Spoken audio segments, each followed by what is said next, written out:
Good morning everyone. तो आज एक क्लास 9th का यूक्लिड ज्यामिति, ठीक है, एक्सरसाइज 5.1, इसको हम लोग अच्छे से समझना है। ठीक है, इसके अंतर्गत मुख्य रूप से कुछ अभिधारणाएं पढ़ना पड़ता है, जो कि अभिधारणाएं 5 है। तो उसी को हम लोग को पढ़ना पड़ेगा। अभिगृहित बोलो, अभिधारणा बोलो, तो अभिगृहित 1, अभिगृहित, अभिगृहित 1 2 3 4 5, ऐसे 5 ही अभिगृहित है। तो उसको हम लोग समझेंगे। तो पहला क्या है, तो बोला गया है कि कोई भी दो बिंदु, कोई भी दो बिंदु, ठीक है, से केवल एक सीधी रेखा खींची जा सकती है। जैसे यहाँ पे एक बिंदु ए है, यहाँ पे एक बिंदु बी है। इससे अगर कोई रेखा खींचेंगे तो केवल दो ही रेखा खिंचाएगा, सीधी रेखा दो खिंचाएगा। इधर खींचेंगे तो दोनों के बीच रेखा बनेगा, नहीं बनेगा। और एक दूसरा क्या बोला गया है, तो अभिगृहित को आपको याद नहीं रखना है, सिर्फ इसका पॉइंट को याद रखना इम्पोर्टेंट जो है। एक बोला कि एक बिंदु से अनेक रेखा खींची जा सकती है। जैसे एक बिंदु पी है, इससे हम लोग अनेक रेखा खींच सकते हैं। ऐसे देखो खिंचा रहा, तो एक बिंदु से अनेक रेखा खींची जा सकती है। तीसरा नंबर क्या बोला गया कि कोई भी शांत रेखा उसे अनिश्चित काल तक बढ़ाया जा सकता है। जैसे ये रेखा है, शांत रेखा है, इसको इधर भी बढ़ा सकते हैं, इसको इधर भी बढ़ा सकते हैं। कोई भी अशांत कोई भी शांत रेखा जो होगा उसे दोनों ओर बढ़ा सकते हैं अनंत काल तक, जहाँ तक बढ़ाने का मन हो। चौथा नंबर क्या बोला गया है कि कोई भी समकोण त्रिभुज हो, ठीक है, वो हमेशा बराबर होगा। जितना भी बड़ा समकोण त्रिभुज हो, सबका सब क्या होना चाहिए, बराबर होगा। और एक क्या बोला है, किसी वृत्त है, किसी को त्रिज्या मानकर एक वृत्त खींचा जा सकता है। ये कोई भी अभिधारणा हर कोई जानता है कि त्रिज्या मानकर, जहाँ से हम लोग त्रिज्या यहाँ से मानेंगे ये केंद्र बन जाएगा, उसके उसको गोल कर देंगे तो एक वृत्त बन जाएगा। ठीक है। और एक क्या बोला गया है कि कोई भी दो सीधी रेखाएं को एक और सीधी रेखाएं उसे काटती है, तो जिधर 90 डिग्री यानी कि जिधर का कोण दो समकोण यानी 180 डिग्री से कम होगा। जैसे मान लेते ये खींचे ये लाइन, अगर इधर इन दोनों अंतः कोणों का मान अगर 180 डिग्री से कम होगा, तो ये रेखाएं आपस में एक दूसरे को कहीं ना कहीं टच करेगा या तो प्रतिच्छेद करती है। ठीक है, यही मुख्य रूप से 5 अभिधारणा है। पांचों को आपको याद नहीं रखना है। अब क्वेश्चन को बनाते हैं, उसमें भी प्रयोग कर लेंगे। ठीक है, तो चलिए क्वेश्चन एक्सरसाइज 5.1। अगर अच्छा लगा हो अभी तक तो लाइक करें और सब्सक्राइब जरूर कर ले। और ये एक चीज़ याद रखना है कि ये न्यू एनसीईआरटी है। ठीक है, न्यू एनसीईआरटी है। साथ ही साथ जैक बोर्ड के लिए भी इम्पोर्टेंट है, बिहार बोर्ड के लिए भी इम्पोर्टेंट है। तो बढ़ते हैं क्वेश्चन नंबर 1 पे। ठीक है, निम्नलिखित निम्नलिखित कथनों में कौन सा सत्य है, कौन सा असत्य है, उत्तर के कारण दे। एक बिंदु से होकर केवल एक ही रेखा खींची जा सकती है। एक बिंदु से बोला है, तो देखो आपके सामने दिखा रहे, एक बिंदु मान लेते पी है, इससे एक रेखा खींच दी क्यू, इससे एक रेखा खींच दी आर, इधर खींच दिए एस टी, इधर यू भी डब्ल्यू, जो भी खींचना है। तो एक बिंदु से केवल एक रेखा खींचा जा रहा है, बहुत सारा खींचा जा रहा है, तो ये कथन क्या होगा, असत्य। तो यहाँ लिख देना है असत्य। तो पहला समझ में आया, क्या लिखना है, असत्य। क्यों, कारण क्योंकि एक बिंदु से बहुत सारे रेखाएं खींची जा सकती है। क्वेश्चन नंबर 2 आप देखो, दो भिन्न बिंदुओं से होकर खींची जाने वाली रेखा असंख्य, असंख्य मतलब बहुत अधिक, दो भिन्न बिंदु, एक बिंदु मान लेते हैं पी, एक बिंदु मान लेते हैं क्यू। इससे तो हम लोग केवल एक ही सीधी रेखा खींच सकते हैं कि नहीं। अब हम लोग को बोलेगा ऐसे खींचने, ये रेखा तो नहीं हुआ, ये क्या हो, वक्र रेखा हो गया, सीधी रेखा हुआ नहीं हुआ। तो सिर्फ कितना रेखा खींच सकते हैं, केवल एक। तो यहाँ पे क्या बोला, असंख्य रेखा खींचा जा सकता है, इसलिए ये भी क्या हो जाएगा, असत्य। ठीक है, अगर ये दोनों क्वेश्चन समझ में आ गया है, अगर स्क्रीनशॉट लेने का मन है तो आप ले सकते हो। तो बढ़ते हैं क्वेश्चन नंबर 3 पे। क्वेश्चन नंबर 3 देखो, एक शांत रेखा दोनों ओर अनिश्चित रूप से बढ़ाया जा सकता है। एक शांत रेखा, अभी तुरंत बताएं कि कोई भी शांत रेखा होगा उसे अनिश्चित रूप से जितना मर्जी करे उतना दूर तक बढ़ाया जा सकता है, जो अभिधारणा में ही अभिगृहित में लिखा हुआ है कि नहीं। तो ये क्या हो जाएगा, सत्य, सत्य। तो ये इसको इधर भी बढ़ा सकते हैं, इधर भी बढ़ा सकते हैं, दोनों ओर बढ़ा सकते हैं अनिश्चित रूप से। अनिश्चित निश्चित अगर बोलता है तो जहाँ निश्चित लग गया वहाँ पे लिमिट होगा, एक लिमिट तक ही उसको बढ़ा सकते हैं। तो यहाँ तक में कोई दिक्कत। हम बढ़ते क्वेश्चन नंबर 4 पे। दो वृत्त बराबर हो तो उसकी त्रिज्या बराबर होगी। अगर दो वृत्त, मान लो एक वृत्त है, दो वृत्त है। अगर दोनों वृत्त बराबर है तो उसका त्रिज्या बराबर होगा, तो होगा। ये भी क्या है, सत्य होगा कि नहीं। अगर ये वृत्त, इसका वृत्त का क्षेत्रफल मान लो, क्या मान लें, क्षेत्रफल 108 सेंटीमीटर है, तो इसका भी 108 सेंटीमीटर। ये क्षेत्र तभी बनेगा जब इसकी त्रिज्या क्या होना चाहिए, बराबर। त्रिज्या अगर बराबर नहीं होगा तो वो नहीं हो सकता है। तो ये भी क्या होगा, सत्य। आकृति 5.9 यही दिया हुआ, ए बी बराबर पी क्यू, यानी ये रेखा और ये रेखा बराबर है। पी क्यू बराबर एक्स वाई, ये रेखा और ये रेखा बराबर है। तो क्या ए बी बराबर एक्स वाई बराबर होगा, अब बताओ, सत्य होगा। क्योंकि ये दोनों बराबर है और ये दोनों बराबर है, तो ये दोनों भी क्या होगा, बराबर होगा। जैसे उदाहरण के लिए मान लेते हैं ये 5 सेंटीमीटर है, ये भी 5 सेंटीमीटर। यहाँ फर्स्ट में क्या बोला, ए बी बराबर पी क्यू, यानी ये और ये दोनों बराबर है, तो दोनों एक्स एक्स होगा। अब पी क्यू बराबर एक्स वाई है, पी क्यू तो 5 है, 5 सेंटीमीटर है कि नहीं, एक्स वाई भी 5 सेंटीमीटर होगा तभी तो बराबर होगा। तो ये भी 5 सेंटीमीटर, ये भी 5 सेंटीमीटर हो गया। इसी से क्या हो गया, ए बी बराबर एक्स वाई। यहाँ तक समझ में आया, तो एक बार स्क्रीनशॉट लेके आप रख सकते हो। अब हम लोग बढ़ते हैं क्वेश्चन नंबर 2 के 1 पे। अब देखो, निम्नलिखित पदों में से प्रत्येक की परिभाषा ज्ञात कीजिए। परिभाषा दीजिए। क्या इनके कुछ ऐसे पद हैं जिन्हें परिभाषित करने की आवश्यकता है, वे क्या है और आप इन्हें किस प्रकार परिभाषित करेंगे। तो देखो, मुख्य रूप से हमें समांतर रेखा को समझना है। तो समांतर रेखा क्या होता है, कोई भी दो रेखाएं जो अनंत काल तक एक दूसरे से नहीं मिले और जिनके बीच की दूरी बराबर हो, उसी को क्या बोलते हैं, समांतर रेखा। तो यहाँ पे हम लोग लिख देते हैं सिंपल से, वे दो रेखाएं, दो रेखाएं भी हो सकती है, तीनों एक दूसरे के समांतर हो सकती है, चार भी, पांच भी, कितने भी हो सकता है। तो यहाँ पे क्या लिखे, वे दो रेखाएं जो एक दूसरे से अनंत काल तक ना मिले, अनंत काल तक ना मिले, साथ ही साथ, साथ ही साथ उनके बीच की दूरी बराबर हो, उनके बीच की दूरी बराबर हो, बीच की दूरी हमेशा बराबर हो, हमेशा बराबर हो, उसी को क्या बोलेंगे, समांतर रेखा। ये जो रेखा है, ये अगर 5 सेंटीमीटर है, जितना दूर तक अब हम इसको बढ़ाएंगे वो हमेशा कितना होना चाहिए, 5 सेंटीमीटर। अगर 5 सेंटीमीटर से कम होगा तो वो समांतर रेखा फिर नहीं होगा। लंब रेखा किसको बोलेंगे, जब दो प्रतिच्छेदी रेखा, जब दो प्रतिच्छेदी रेखा, ठीक है, जब दो प्रतिच्छेदी रेखा एक दूसरे को 90 डिग्री पर काटे, एक दूसरे को 90 डिग्री पर काटती है, तो उसे लंब रेखा कहते हैं, लंब रेखा कहते हैं। जब दो रेखाएं, जैसे एक रेखा मान लेते हैं एक्स और वाई है, दूसरा ए और बी है, जब एक दूसरे को प्रतिच्छेद करेगा 90 डिग्री पे, तो उसी को हम लोग क्या बोलते हैं, लंब रेखा। ठीक है, लंब का मतलब परपेंडिकुलर। जब दो रेखाएं एक दूसरे के जब दो रेखाएं एक दूसरे को काटती है, इंटरसेप्ट करता है, तो परपेंडिकुलर लाइन बनती है। ठीक है, यहाँ तक अगर कोई दिक्कत नहीं हो तो एक बार स्क्रीनशॉट लेके आप रख सकते हो, और सब्सक्राइब करने ना भूले, लाइक ज़रूर करना है। ठीक है, क्वेश्चन नंबर नेक्स्ट पे बढ़ते हैं। रेखाखंड क्या होता है, कोई ऐसा रेखाखंड जिसे बढ़ाया नहीं जा सकता, उसे रेखाखंड बोलते हैं। यानी रेखा जिसका जिसके दोनों ओर अंत बिंदु हो, जिसके दोनों ओर अंत बिंदु हो, और अंत बिंदु हो। कोई भी ऐसा रेखा जिसके दोनों ओर अंत बिंदु लगा रहेगा तो उसी को क्या बोलेंगे, रेखाखंड। जैसे ए, यहाँ पे ऐसे दो बिंदु दे दिए, इसका मतलब है कि अंत बिंदु ए बी, तो ये हो गया रेखाखंड। अगर रेखाखंड को लिखना है तो हम लोग ऐसे डिनोट करते हैं, इसका मतलब हो जाएगा ए बी एक रेखाखंड है। ठीक है, यहाँ तक में तो आपको कोई दिक्कत नहीं होना चाहिए, रेखाखंड समझ में आया हो। तो हम लोग नेक्स्ट टॉपिक पे बढ़ते हैं, वृत्त की परिधि।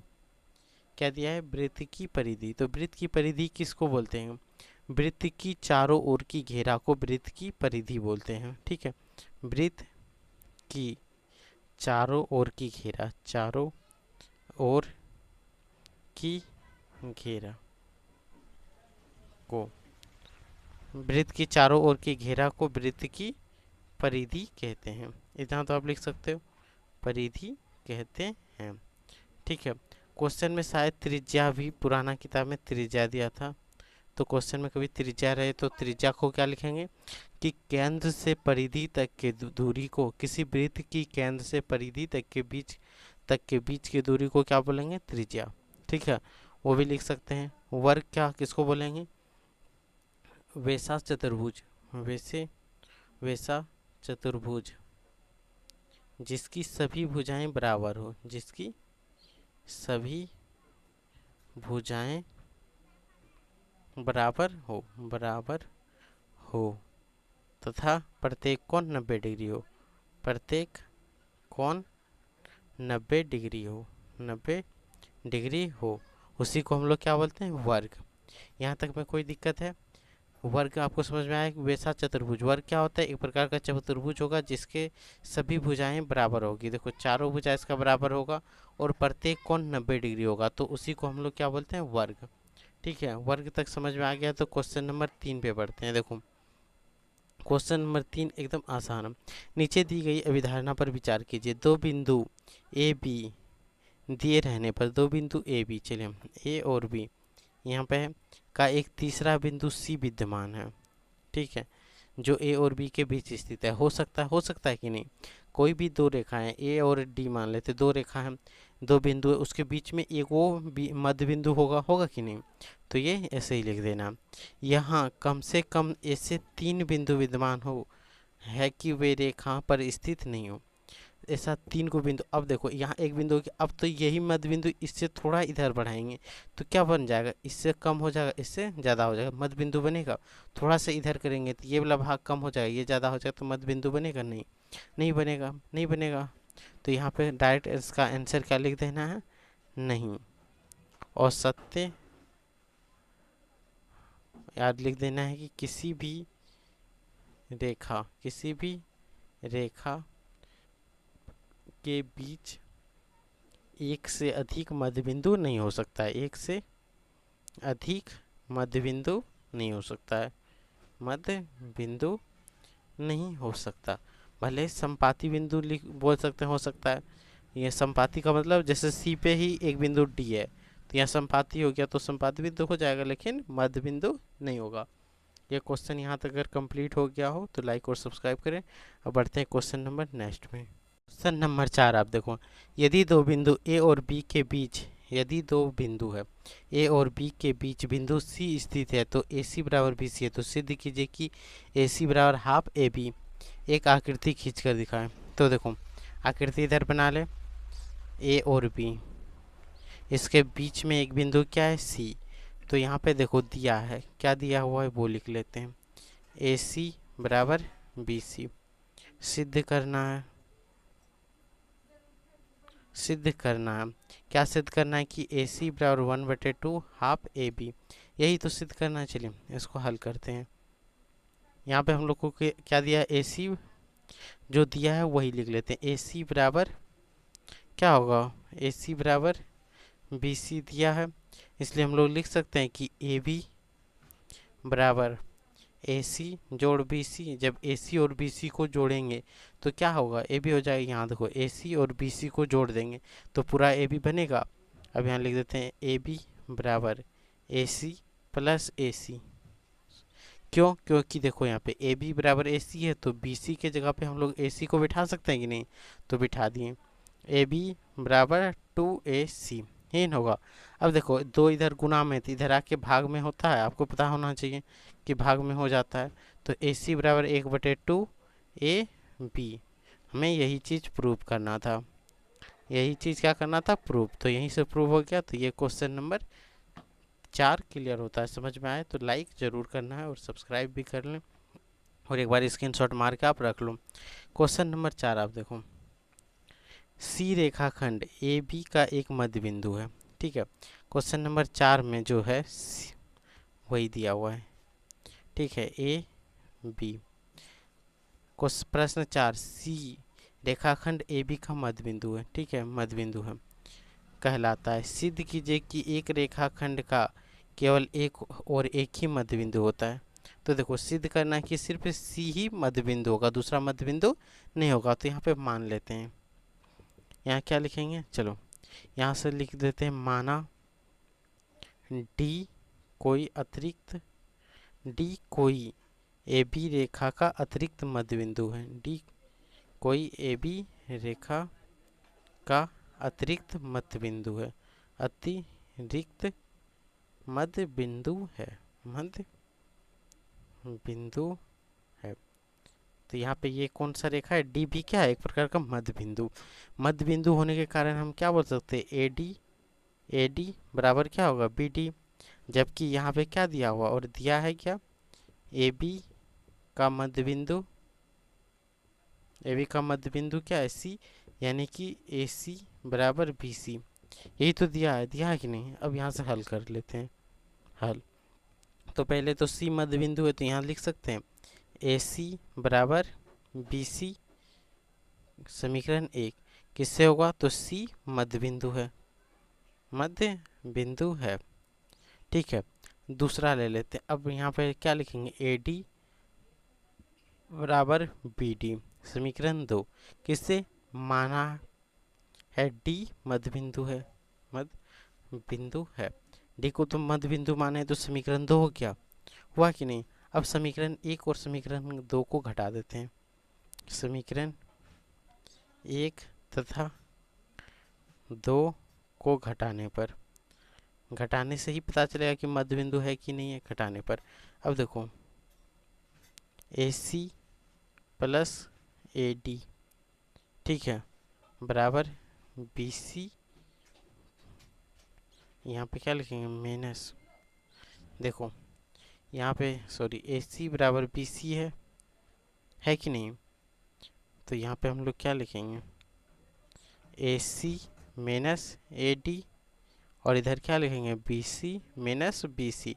क्योंकि घटा समीकरण 1, इसमें ये घटेगा, इसमें ये घटेगा, बी सी में बी सी घटाओ 0, ए सी में ए डी घटाओ।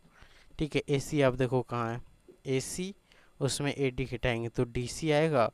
तो डी सी बराबर 0, डी सी बराबर क्या आ गया, 0।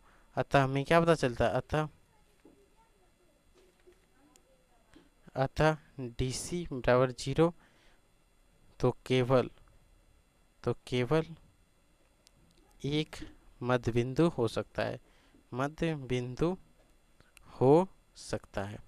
यही तो लिखेंगे, हो सकता है। केवल कितना होगा, एक ही मध्य बिंदु होगा, क्योंकि डी सी, यहाँ देखो डी सी तो इतना, केवल इसका कुछ तो आता है, 1 सेंटीमीटर, 0.1, 0.2, 0.3, कुछ तो सेंटीमीटर में आता।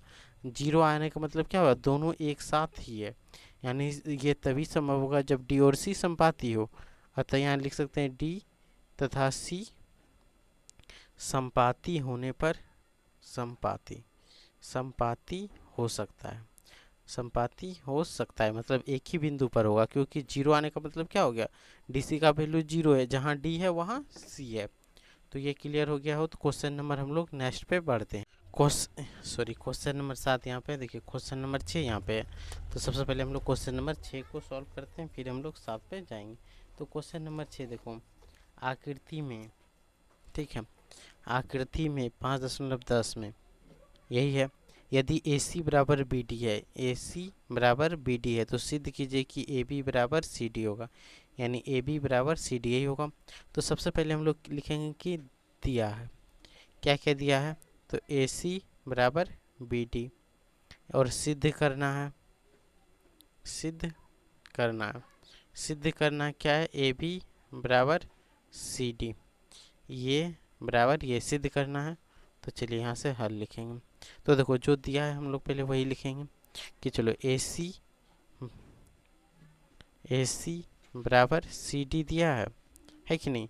ए सी के जगह पर हम लोग लिख सकते हैं A B plus B C, लिख सकते हैं A B plus B C बराबर इधर से सी डी, सॉरी ए यहाँ पे क्या होगा, बी डी है, दिया हुआ क्या है, बी डी है कि नहीं। अब बी डी के जगह पे लिख सकते हैं बी सी जोड़ सी डी, लिख सकते हैं, कोई दिक्कत। अब देखो A B plus B C, अब BC इधर क्या है, प्लस में इधर करेंगे तो माइनस में होगा, बराबर CD। BC BC कट गया, AB बराबर CD हो गया। यही तो हम लोग को सिद्ध करना था कि नहीं। AB बराबर CD कितना आसानी से बना। तो इतनी ही आसानी से सीखने के लिए MKC एजुकेशन को आप सब्सक्राइब कर सकते हैं, जिससे कि मैथ में आपको 100 में 100 मार्क्स आ सकता है और आएगा। अब देखो, यूक्लिड की अभिगृहित की सूची में दिए गए अभिगृहित 5, ठीक है, अभिगृहित 5 का सर्वव्यापी सत्य क्यों माना जाता है। क्यों माना जाता है, तो अभिगृहित 5 क्या बोलता है, यदि दो रेखाएं हैं, अगर इसको काटता है तो एक तरफ जिधर 180 डिग्री से कम वैल्यू आए, ठीक है, वो रेखाएं आपस में मिल जाएगा। जैसे देख लो, एक रेखा ये हो गया, ऐसे काटेगा तभी तो ये दोनों यहाँ क्या होगा, 90 डिग्री से कम आएगा तो रेखा ऐसे इसको बढ़ाएंगे धीरे धीरे धीरे धीरे, कहीं ना कहीं कहीं ना कहीं कहीं ना कहीं ये मिल जाएगा, क्योंकि ये मुड़ा हुआ रेखा होगा। कम 90 डिग्री से कम यानी कि ऐसे रेखा बनेगा तभी तो यहाँ 90 डिग्री से कम बनेगा, यहाँ 90 डिग्री से ज़्यादा बनेगा। और इधर से ऐसे रेखा बनेगा तभी जाके यहाँ पे क्या बनेगा, 90 डिग्री से कम। अगर सीधा होगा तो 90 डिग्री बन जाएगा। तो 5 पे क्या बोला गया कि दोनों रेखाओं का योग 180 डिग्री से कम होना चाहिए, यानी दोनों समकोण से ज़्यादा होना चाहिए। तो सॉरी, समकोण से कम होना चाहिए। समकोण से होने के कारण एक लाइन ऐसे झुकाना ही पड़ेगा, और ऐसे कटाएंगे तभी जाके ये 90 डिग्री से कम होगा। समझ में आया। अगर ये पूरा समझ में आ गया है तो आप सभी MKC एजुकेशन को सब्सक्राइब कर सकते हो, लाइक कर सकते हो, शेयर भी कर सकते हो। यहीं से ये पार्ट और ये चैप्टर दोनों ही कंप्लीट हो जाता है, ठीक है। नेक्स्ट में हम लोग नेक्स्ट चैप्टर करेंगे, जो कि बेहद ही आसानी से आपको समझ में आ जाएगा और बेसिक से जानेंगे। पहले जो भी चीज़ है बेसिक उसको जान लेंगे, उसके बाद चैप्टर को बनाएंगे ताकि आप खुद से भी सॉल्व कर पाओ। उसके लिए इस चैनल को सब्सक्राइब करके ज़रूर रखें।